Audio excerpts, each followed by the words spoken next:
بسم اللہ الرحمن الرحیم الحمد للہ رب العالمین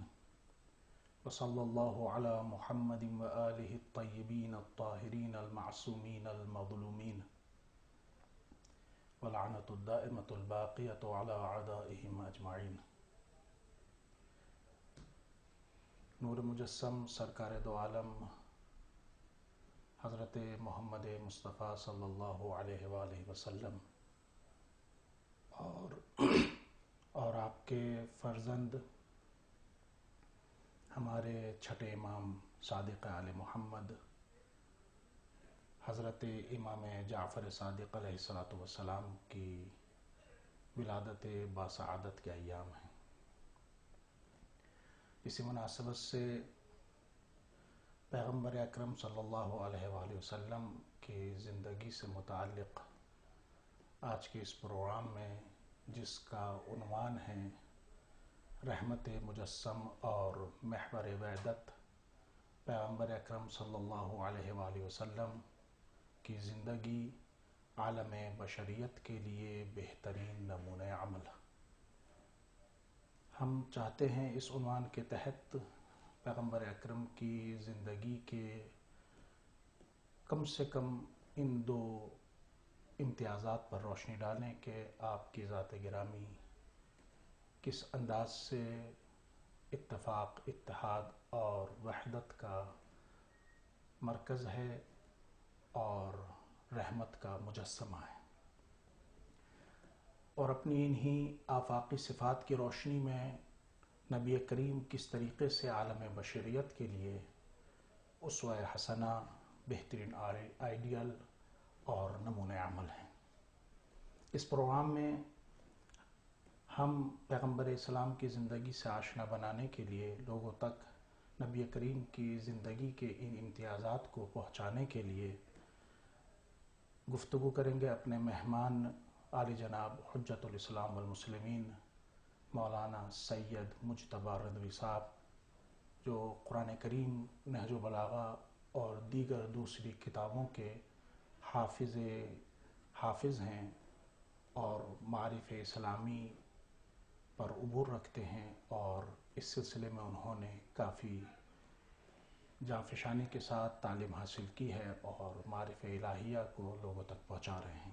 ہم سب سے پہلے اپنے مہمان کی طرف آتے ہیں۔ قبلہ السلام علیکم ورحمۃ اللہ وبرکاتہ۔ علیکم السلام ورحمۃ اللہ وبرکاتہ۔ رسول اللہ اور امام جعفر صادق علیہ الصلاۃ والسلام کے ایام ہیں۔ ہم آپ کی خدمت میں اور جملہ ناظرین کی خدمت میں اس سلسلے سے مبارکباد پیش کرتے ہیں۔ میں بھی آپ کی خدمت میں اور تمام ناظرین کی خدمت میں ان مناسبتوں کے حوالے سے ہدیہ تبریک پیش کرتا ہوں۔ دیکھیں، پیغمبر اکرم صلی اللہ علیہ وآلہ وسلم کو اللہ نے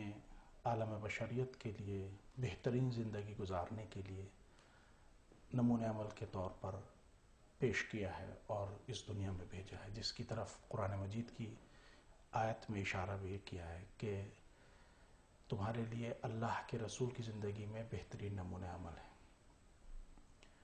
ہمارا اس سلسلے میں آپ سے ایک سوال یہ ہے کہ جو ہم بہترین اسوے اور نمونہ عمل کے طور پر پیغمبر کو پہچاننے کی کوشش کر رہے ہیں کہ خود جو قرآن مجید نے اشارات دیے ہیں، پیغمبر کس طرح سے عالم بشریت کے لیے نمونہ عمل ہیں، اس اسوہ ہونے کا مطلب کیا ہے، اس نمونہ عمل ہونے کا مطلب کیا ہے، اور ہم کیسے پیغمبر اکرم کی زندگی سے استفادہ کر سکتے ہیں اور ان کو نمونہ عمل کی حیثیت سے دیکھ کر عملی زندگی میں ان کی پیروی کر کے ایک بہترین انسان بن سکتے ہیں۔ اعوذ باللہ من الشیطان الرجیم، بسم اللہ الرحمن الرحیم، الحمد للہ رب العالمین، وصلی اللہ علی سیدنا و نبینا محمد و آلہ الطاہرین۔ جیسا کہ آپ نے اشارہ کیا، قرآن میں صراحت کے ساتھ ارشاد ہو رہا ہے، سورہ مبارکہ احزاب کی آیت ہے، بسم اللہ الرحمن الرحیم، لقد كان لكم في رسول الله أسوة حسنة لمن كان يرجو الله واليوم الآخر وذكر الله كثيرا۔ یقیناً بے شک رسول خدا کی ذات تمہارے لیے بہترین نمونہ عمل ہیں، ان لوگوں کے لیے کہ جو اللہ سے بہترین امید لگائے ہوئے ہیں اور روز قیامت سے بھی ان کی امیدیں وابستہ ہیں اور اللہ کو زیادہ سے زیادہ یاد کرتے ہیں۔ اس آیت کی روشنی میں تو ایسا لگتا ہے کہ اگر کوئی آئیڈیل کے طور پر پیغمبر کو دیکھنا چاہتا ہے اور پیغمبر کی زندگی اس کے لیے نمونہ عمل بن سکتی ہے، تو پھر ہر آدمی نمونہ عمل نہیں بنا سکتا پیغمبر کو۔ کم سے کم اس کا رابطہ اللہ سے ہو اور پھر وہ قیامت کا بھی ایمان رکھتا ہو، یعنی فقط اس کی زندگی اور اس کے تصورات، اس کے خیالات دنیاوی نہ ہوں۔ جی جی بالکل ایسا ہی ہے، یعنی اس کی نگاہوں میں اللہ بھی ہو اور آخرت بھی ہو، تبھی اس کے لیے ایسی زندگی چاہتا ہو جو دنیا بھی رکھتا ہو اور آخرت بھی، تب رسول آئے گی۔ ایسا ہی ہے۔ البتہ یہ بات مسلم ہے، یہ طے شدہ ہے کہ خود رسول گرامی کے ذات والا صفات اور ان کی رسالت، ان کی رحمت عالمگیر ہیں، تمام بشریت کے لیے، اس میں کوئی شک نہیں ہے۔ چونکہ جب ہم دیگر آیات کو دیکھتے ہیں اور قرآن کی روشنی میں اس موضوع پر غور و فکر کرتے ہیں تو ہمیں ملتا ہے، جیسا کہ سورہ انبیاء میں ارشاد ہو رہا ہے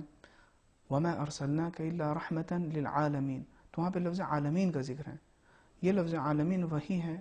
کہ جو سورہ الحمد میں بھی ہے، بسم اللہ الرحمن الرحیم الحمد للہ رب العالمین، جو جس طریقے سے اللہ کی ربوبیت تمام بشریت، بلکہ بشریت کے ما سوا بھی شامل ہے، تمام مخلوقات کے لیے، یعنی ما سوا اللہ جو کچھ بھی ہے ان سب کا تعلق ربوبیت الہی سے، یعنی ربوبیت کا دائرہ سب کے لیے شامل حال ہے۔ تو یہی لفظ عالمین رسول اکرم کے لیے لفظ رحمت کے ساتھ استعمال ہوا، یعنی رسول اللہ تمام عالمین کے لیے، یعنی ما سوا اللہ کے لیے رحمت ہیں۔ یا جیسے کہ سورہ فرقان کی بالکل ابتدائی آیت میں ارشاد ہو رہا ہے بسم اللہ الرحمن الرحیم تبارک الذی نزل الفرقان علی عبدہ لیکون للعالمین نذیرا۔ ہاں، ادھر رحمت ہے عالمین کے لیے، رحمت بھی ہے، نذیر بھی ہے، لیکن لفظ وہاں پہ بھی عالمین ہے، یہاں پہ بھی عالمین ہے۔ تو اگر رسول اکرم کی ذات تمام عالمین کے لیے رحمت بھی ہے اور نذیر بھی ہے، تو یہاں پر یہ قید کیوں لگا دی گئی خداوند عالم نے؟ کیوں قید یہ لگا دی کہ صرف ان لوگوں کے لیے ہے؟ سورہ احزاب والی آیت، اس میں آیت محدود ہے، یعنی مقید ہے، مطلق نہیں ہے، چونکہ اس میں ہے دو قید ہیں، ایک تو لکم کی قید ہے، اور اکثر مفسرین نے یہاں پر بیان کیا لکم سے مراد مسلمان ہیں، لیکن پھر لکم کی جو تشریح ہے، جو بھی رسول سمجھتے ہیں ان کے لیے ہے، یعنی جن کا قرآنی خطاب جن سے متعلق ہے ان کے لیے ہے لکم، اگرچہ اس کا ہم ترجمہ کرنا چاہیں تو ہوگا تمہارے لیے۔ تو قرآن کا خطاب ان لوگوں کے لیے جو قرآن کی حقانیت کو مانتے ہیں، لیکن پھر اس کی تشریح میں خداوند تعالیٰ فرماتا ہے لمن کان یرجو اللہ والیوم الآخر، یعنی وہ افراد کہ جو اللہ اور روز قیامت سے امید لگائے ہوئے ہیں۔ اس کی وجہ یہ ہے اگرچہ رسول کی رسالت سب کے لیے، لیکن اس اسوہ حسنہ کے طور پر عمل اس پر وہی کرے گا کہ جو اللہ پر ایمان رکھتا ہو اور قیامت کا معتقد ہو۔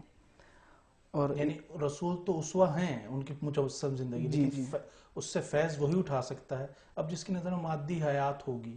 اور مثلا رسول صادق ہیں، رسول امین ہیں، اسوہ ہیں، لیکن جس کا کاروبار جھوٹ سے چلتا ہو، جو خیانت کرتا ہو، وہ کیسے وہ خود آئے گا نہیں، یعنی یہ اسوہ کامل ہے، اس میں کوئی شک نہیں ہے، لیکن اس شخص کے اندر قابلیت نہیں ہے کہ وہ اس اسوہ کمال تک وہ آئے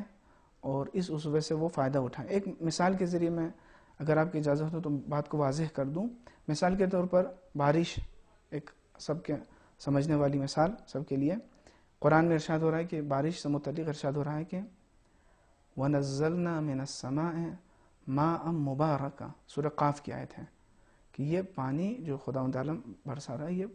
مبارک پانی ہے۔ اور سورہ فرقان میں ارشاد ہو رہا ہے وَأَنزَلْنَا مِنَ السَّمَاءِ مَاءً طَهُورًا، یہ ایک طاہر اور طاہر کنندہ پانی ہے، یہ ایسا پانی ہے کہ جو پاک کرنے والا ہے۔ لیکن یہی پانی اگر جب باغ و گلزار پہ برستا ہے تو وہاں پر پھولوں میں نکھار پیدا ہو جاتی ہے، فضا معطر ہو جاتی ہے، لیکن یہی پانی، یہی بارش اگر برسے مردار پر تو فضا متعفن ہو جاتی ہے، متاثر ہو جاتی ہے، تو یہاں پر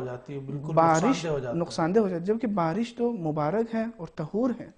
لیکن یہاں پر اصل میں جو ظرف ہے وہ ظرف کے اندر یہ قابلیت نہیں ہے کہ اس ماء مبارک یعنی مبارک پانی یا اس پاک پانی سے وہ فائدہ اٹھا سکے، بلکہ اس میں نقصان اور بڑھے گا۔ اس کی مثال وہی کہ اگر یہی پانی نجاست پہ پڑے تو اور زیادہ نجاست پھیل جائے گی، تو پیغمبر کی زندگی جو نمونہ ہے اس سے فائدہ یہ لوگ اٹھا سکتے ہیں، تو یعنی کس طریقے سے جو لوگ فائدہ اٹھا سکتے ہیں، ان کی حیات کیسے پیغمبر کے لیے نمونہ ہو سکتی ہے؟ جی، قبل اس کے کہ آپ کے سوال کا جواب دوں، ایک اور مثال یاد ہے کہ خود قرآن سے متعلق میں عرض کر دوں اگر آپ کی اجازت ہو۔ قرآن کے لیے سورہ بقرہ میں ارشاد ہو رہا ہے کہ ہدی للناس، پوری آیت ہے شہر رمضان الذی انزل فیہ القرآن ہدی للناس، البتہ آیت کا آخری حصہ تک۔ یہاں پر ہدایت قرآن کی کس کے لیے ہے؟ ہدی للناس، سب کے لیے۔ اب ناس میں مسلمان بھی ہیں، مومن بھی ہیں، غیر مومن بھی ہیں، سب شامل ہیں۔ لیکن اسی سورہ بقرہ کی ابتدائی آیتوں میں ارشاد ہو رہا ہے بسم اللہ الرحمن الرحیم الف لام میم ذالک الکتاب لا ریب فیہ ہدی للمتقین۔ یہی قرآن ایک جگہ ارشاد ہو رہا ہے ہدی للناس ہے اور دوسری جگہ ہدی للمتقین۔ یا سورہ نحل میں ارشاد ہو رہا ہے ہدی ورحمۃ وبشری للمسلمین، قرآن ہدایت بھی ہے، رحمت بھی ہے، بشارت بھی ہے، کس کے لیے؟ مسلمانوں کے لیے، جو اس کے سامنے تسلیم ہے۔ تسلیم۔ یا سورہ لقمان کی ابتدا میں ارشاد ہو رہا ہے بسم اللہ الرحمن الرحیم الف لام میم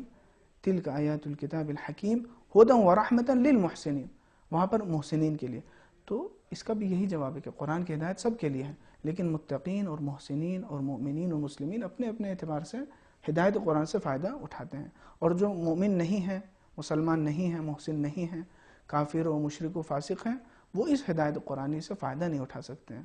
وَلَا يَزِيدُ الظَّالِمِينَ إِلَّا خَسَارًا۔ جیسے خود رسول اللہ صلی اللہ علیہ وسلم کی بابت بھی یہی بات ہے بالکل کہ وہ تو ایک نمونہ کامل ہیں، آئیڈیل ہیں انسان کامل کا، بہترین انسان بننے کے لیے، اور بس اوقات جو خود کامل انسان نہیں ہوتا ہے اور پورا تمام ہر طریقے سے وہ انسانیت کے معلومات نہیں رکھتا ہے، اس کے لیے پیغمبر السلام نہ صرف یہ کہ محبوب اور اسوہ بن جاتے ہیں بلکہ وہ ان سے کتراتا ہے، وہ سبب قہر الہی قرار پاتے ہیں۔ بعض زیارتوں میں ہمیں ملتا ہے السلام علی نعمت اللہ السابقہ و نقمتہ الدامغہ، یعنی در عین حال رسول کے ذات نعمت بھی ہے اور در عین حال بعض لوگوں کے لیے رسول کے ذات نقمت یا عذاب بھی ہیں۔ جو رسول کی نافرمانی اختیار کرے گا، معصیت کرے گا، تکذیب کرے گا، اس کا انجام بہرحال عذاب الہی سے۔ ہاں، تو رسول یہ جو ہمارا مکمل عنوان تھا کہ رحمت مجسم اور محور وحدت پیغمبر اکرم کی زندگی عالم بشریت کے لیے ایک بہترین نمونہ عمل ہے۔ میں یہ چاہوں گا کہ آپ ابھی اسی بات کو انشاءاللہ اگلے ہم اپنے جو بریک کے بعد اور وقفے کے بعد گفتگو کریں گے بھی لے کے جائیں گے، لیکن آپ اگر چاہیں تو 1 منٹ کے اندر ہمیں یہ بتا سکتے ہیں کہ جو پیغمبر مجسم رحمت ہیں، قرآن مجید میں بھی ایسی آیات ہیں کہ جو اشارہ ہو یعنی کہ وہ مجسم رحمت ہیں، سب کے لیے رحمت ہے؟ یہی آیت یعنی وما ارسلناک الا رحمتا للعالمین، یہ تعبیر قرآن میں اور کہیں نہیں ملتی، کسی چیز نہ کسی نبی کے لیے ہمیں ملتا ہے کہ رحمتا للعالمین،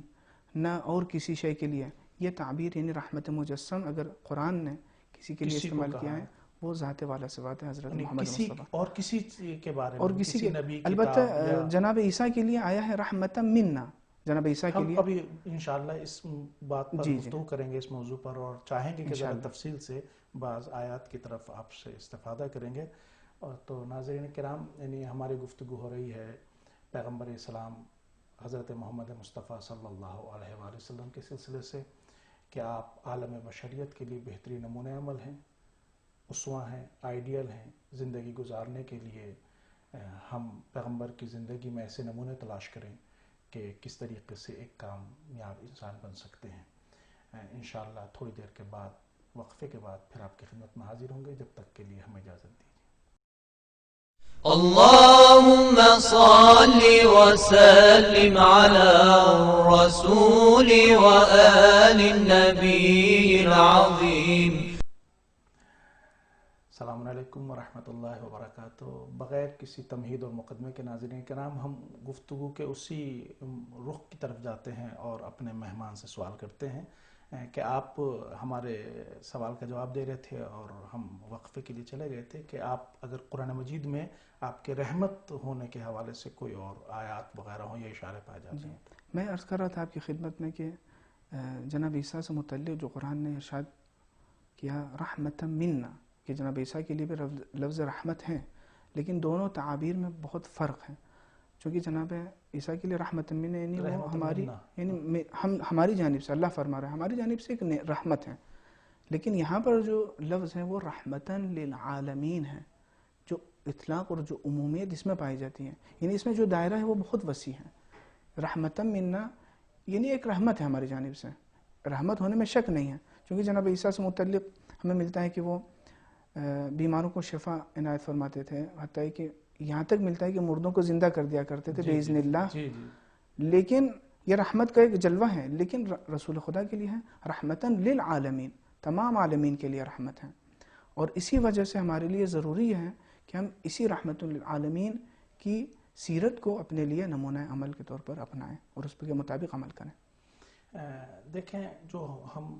یہ گفتگو ہماری پیغمبر اسلام کے سلسلے سے ہے،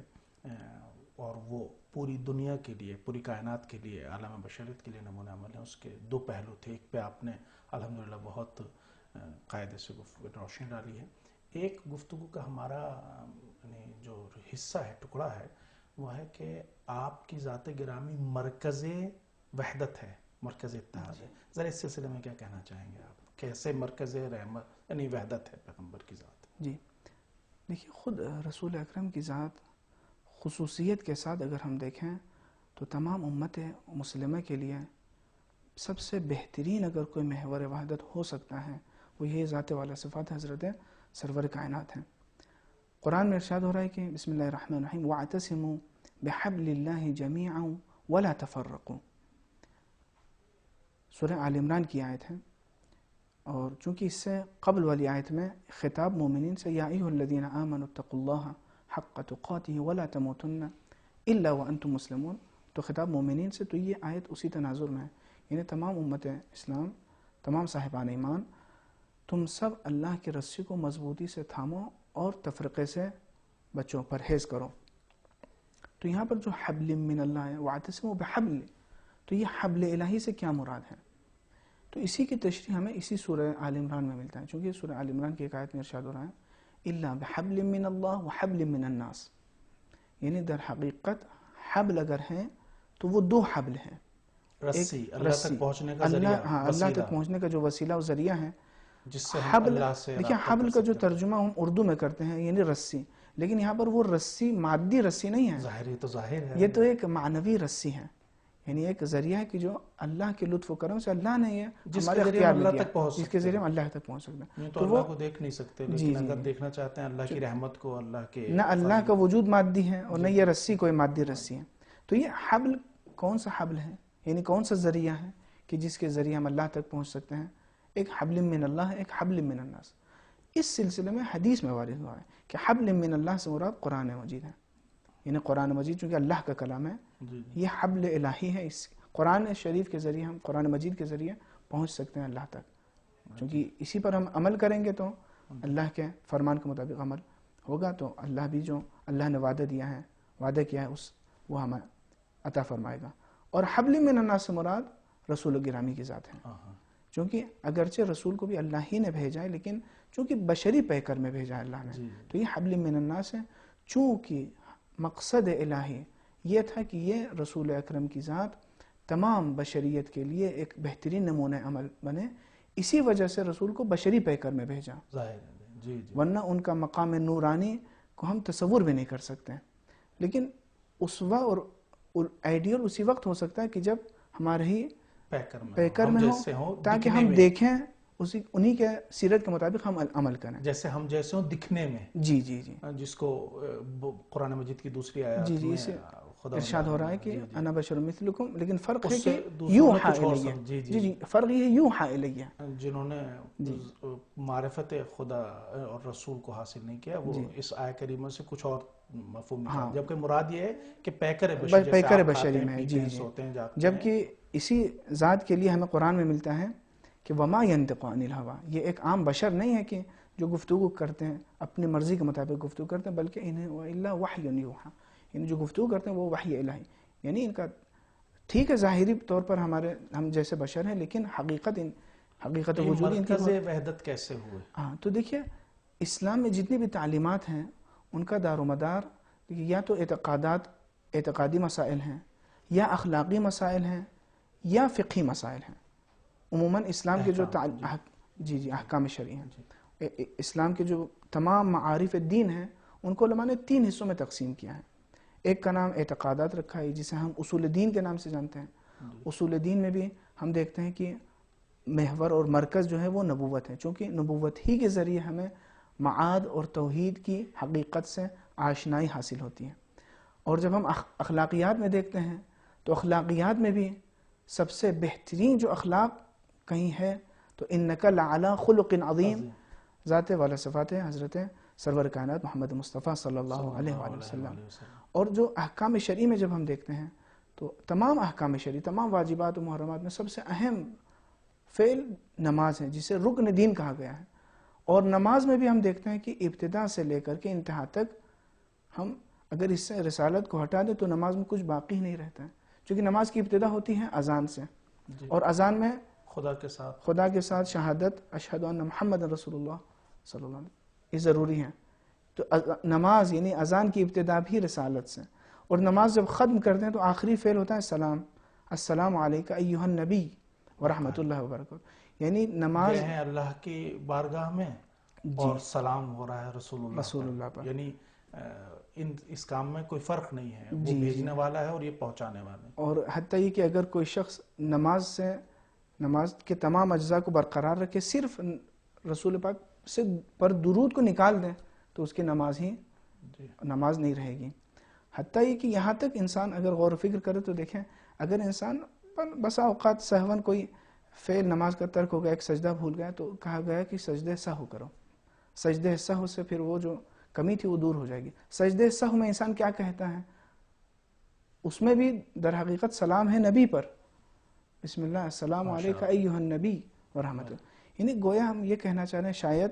وہ زبان حال یہ بیان کرنا چاہیے کہ اے رسول اکرم آپ معاف کیجئے گا کہ ہم سے نماز میں بے توجہی ہو گئی. تو عبادت اللہ کی ہے اور یاد کیا جا رہا ہے رسول خدا. واہ واہ. تو یہ اخلاقیات اور احکام شرعی اور اعتقادات تمام امور میں جب ہم دیکھتے ہیں تو محوری مرکزی حیثیت رسول گرامی کی ہے. اور یہ رسول کی ذات ایسی ذات ہے کہ جس پر تمام امت اسلام کا اتفاق و اجماع ہے. یعنی اگر خود رسول اکرم کی ذات کو صحیح معنوں میں ہم پہچانیں اور خود یہ دیکھیں کہ ان کی سیرت میں انہوں نے نہ صرف یہ کہ وہ لوگ کی جو ظاہری طور پر دائرہ اسلام میں ہیں، بلکہ جو غیر مسلمان ہیں ان کے ساتھ بھی ان کا کیا رویہ رہا ہے. اگر ہم اسی کو اپنے لیے نمونہ عمل بنا لیں، حتیٰ مشرکین کے ساتھ جب رسول اکرم گفتگو کرتے تو کیا انداز گفتگو تھا. ان چیزوں کو ہمیں ضروری ہے کہ ہم اپنی سیرت میں اپنائیں. جیسے خود مدینہ طیبہ کے بعد فتح مکہ کے بھی موقع پر جو اسلام کا دائرہ پھیلا ہے وہ آپ کی اسی مزاج اور اسی طبیعت اور اسی حسن. اب آپ نے چونکہ فتح مکہ کا ذکر کر دیا تو یہ واقعہ تاریخ میں مشہور ہے کہ سعد جن کا تعلق خزرج سے تھا، پرچم لیے ہوئے سب سے آگے اور یہ اعلان کرتے ہوئے گئے کہ الیوم یوم الملحمہ، کہ آج تو جوش بہادری دکھانے کا دن ہے. پھر رسول خدا نے فرمایا کہ امیر المومنین سے کہ اے علی پرچم آپ اپنے ہاتھ میں لیجئے اور یہ نعرہ بلند کیجئے الیوم یوم المرحمہ، کہ آج رحمت کا دن ہے، آج بدلہ لینے کا، انتقام لینے کا دن نہیں ہے. رسول مجسم رحمت ہے، اسی رحمت کی بنیاد پر مرکز وحدت یہ اس کا ایک جلوہ ہے. اور اسی وجہ سے ہم واقعاً اگر رسول کی ذات کو اپنے لیے یعنی محور بنائیں وحدت کے لیے تو نہ صرف یہ کہ امت اسلام بلکہ غیر مسلمانوں تک بھی یہ پیغام پہنچیں تو واقعاً وہ رسول کی اس حقانیت کو تسلیم کریں گے. جیسا کہ مشرکین مکہ بھی اگرچہ رسالت کو نہیں مانتے تھے لیکن رسول خدا کو صادق و امین کہتے تھے، چونکہ رسول نے سیرت اپنی ایسی پیش کی تھی کہ غیر مسلمان بھی آپ کی حقانیت کا اعتراف کریں. یعنی گویا رسول کی زندگی سے اور آپ کی ذات گرامی سے استفادے کے لیے بہت ضروری ہے، یعنی خود مسلمانوں کے لیے بھی کہ رسول کی معرفت کو بہتر سے بہتر اور کامل سے کامل بنائیں، اور دوسروں تک بھی جو مسلمان نہیں ہیں، دائرہ اسلام میں نہیں ہیں، ان تک رسول اللہ کی صحیح سیرت کو ہم پہنچائیں. واقعاً افسوس کا مقام یہ ہے کہ آج جو کبھی کبھی ہم سننے میں آتا ہے، یہ دیکھتے ہیں کہ کبھی کبھی رسول کی شان میں گستاخیاں ہوتی ہیں. اس کی شاید ایک وجہ یہ بھی ہو کہ ہم نے صحیح معنوں میں جو رسول یعنی کی دو طرح کے حقیقی لوگ ہو سیرت سکتے تھی ہیں، وہ پیش نہیں کیا ہے. ایک وہ افراد ہو سکتے ہیں جو رسول اللہ سے دشمنی رکھتے ہیں جی تو ان کی بات ہی نہیں کر رہے، وہ ڈھونڈ ڈھونڈ کے، یعنی جو دوسرے افراد اگر رسول کی توہین کر رہے ہیں، اگر دشمن نہیں ہے، معاند نہیں ہے، تو شاید یہی ہو سکتا ہے کہ دیکھیے جو معاند ہیں، جو رسول سے گستاخی کرتے ہیں جانتے ہوئے، جیسا کہ اس زمانے میں بھی تھے اور ابھی بھی ہیں، ان کی مثال وہی ہے کہ جن کے لیے قرآن نے فرمایا یریدون لیطفئوا نور اللہ بافواہہم، کہ اپنے پھونک کے ذریعے نور الہی کو بجھانا چاہتے ہیں. یا اگر سورج کی جانب کوئی خاک اڑائے گا تو وہ خاک اسی کے چہرے پہ آ کے گرے گا. لیکن کچھ افراد ایسے ہیں کہ جو واقعاً